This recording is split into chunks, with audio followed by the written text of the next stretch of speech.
शरीर है और आपके एक एक रोम के छिद्र में ऐसे ऐसे अगणित ब्रह्मांड उसी प्रकार उड़ते पड़ते रहते हैं जैसे झरोखे की जाली में से आने वाली सूर्य की किरणों में रज के छोटे छोटे परमाणु उड़ते हुए दिखाई पड़ते हैं। कहां अपने परिमाण से 3.5 हाथ के शरीर वाला अत्यंत क्षुद्र मैं और कहां आपकी अनंत महिमा। वृत्तियों की पकड़ में न आने वाले परमात्मन, जब बच्चा माता के पेट में रहता है तब अज्ञानवश अपने हाथ पैर पीटता है, परंतु क्या माता उसे अपराधी समझती है या उसके लिए वह कोई अपराध होता है और नहीं है। इन शब्दों से कही जाने वाली कोई भी वस्तु ऐसी है क्या जो आपकी कोख के भीतर न हो।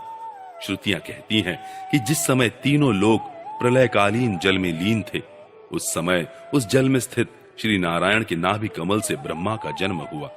उनका यह कहना किसी प्रकार असत्य नहीं हो सकता। तब आप ही बतलाइए प्रभु, क्या मैं आपका पुत्र नहीं?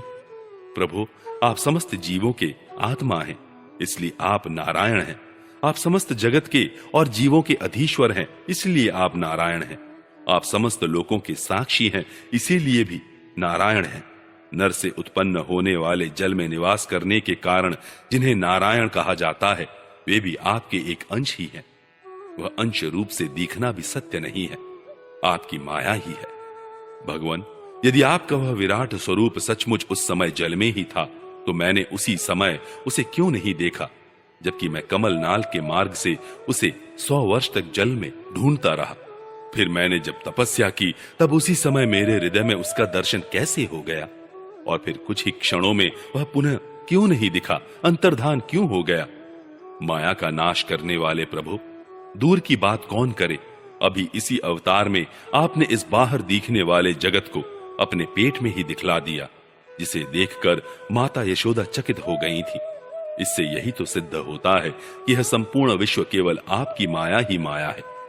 जब आपके सहित यह संपूर्ण विश्व जैसा बाहर दिखता है, वैसा ही आपके उदर में भी दिखा, तब क्या यह सब आपकी माया के बिना ही आप में प्रतीत हुआ? अवश्य ही आपकी लीला है। उस दिन की बात जाने दीजिए, आज की ही लीजिए। क्या आज आपने मेरे सामने अपने अतिरिक्त संपूर्ण विश्व को अपनी माया का खेल नहीं दिखलाया है? पहले आप अकेले थे, फिर संपूर्ण ग्वाल बाल, बछड़े और छड़ी छीके के भी आप ही हो गए। उसके बाद मैंने देखा कि आपके वे सब रूप चतुर्भुज हैं और मेरे सहित सबके सब तत्व उनकी सेवा कर रहे हैं। आपने अलग अलग उतने ही ब्रह्मांडों का रूप भी धारण कर लिया था, परंतु अब आप केवल अपरिमित अद्वितीय ब्रह्म रूप से ही शेष रह गए हैं। जो लोग अज्ञानवश आपके स्वरूप को नहीं जानते, उन्हीं को आप प्रकृति में स्थित जीव के रूप से प्रतीत होते हैं और उन पर अपनी माया का पर्दा डालकर सृष्टि के समय मेरे रूप से, पालन के समय अपने रूप से और संहार के समय रुद्र के रूप में प्रतीत होते हैं। प्रभु, आप सारे जगत के स्वामी और विधाता हैं।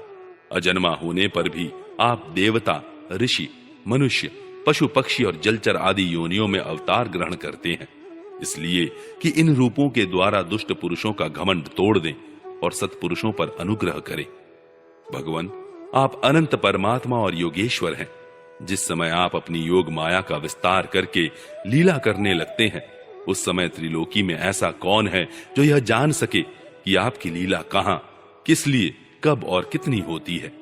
इसलिए यह संपूर्ण जगत स्वप्न के समान असत्य, अज्ञान रूप और दुख पर दुख देने वाला है। आप परमानंद, परम ज्ञान स्वरूप एवं अनंत हैं। यह माया से उत्पन्न एवं विलीन होने पर भी आप में आपकी सत्ता से सत्य के समान प्रतीत होता है।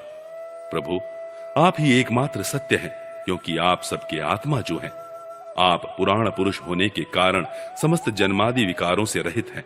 आप स्वयं प्रकाश हैं, इसलिए देश, काल और वस्तु जो पर प्रकाश हैं, किसी प्रकार आपको सीमित नहीं कर सकते। आप उनके भी आदि प्रकाशक हैं।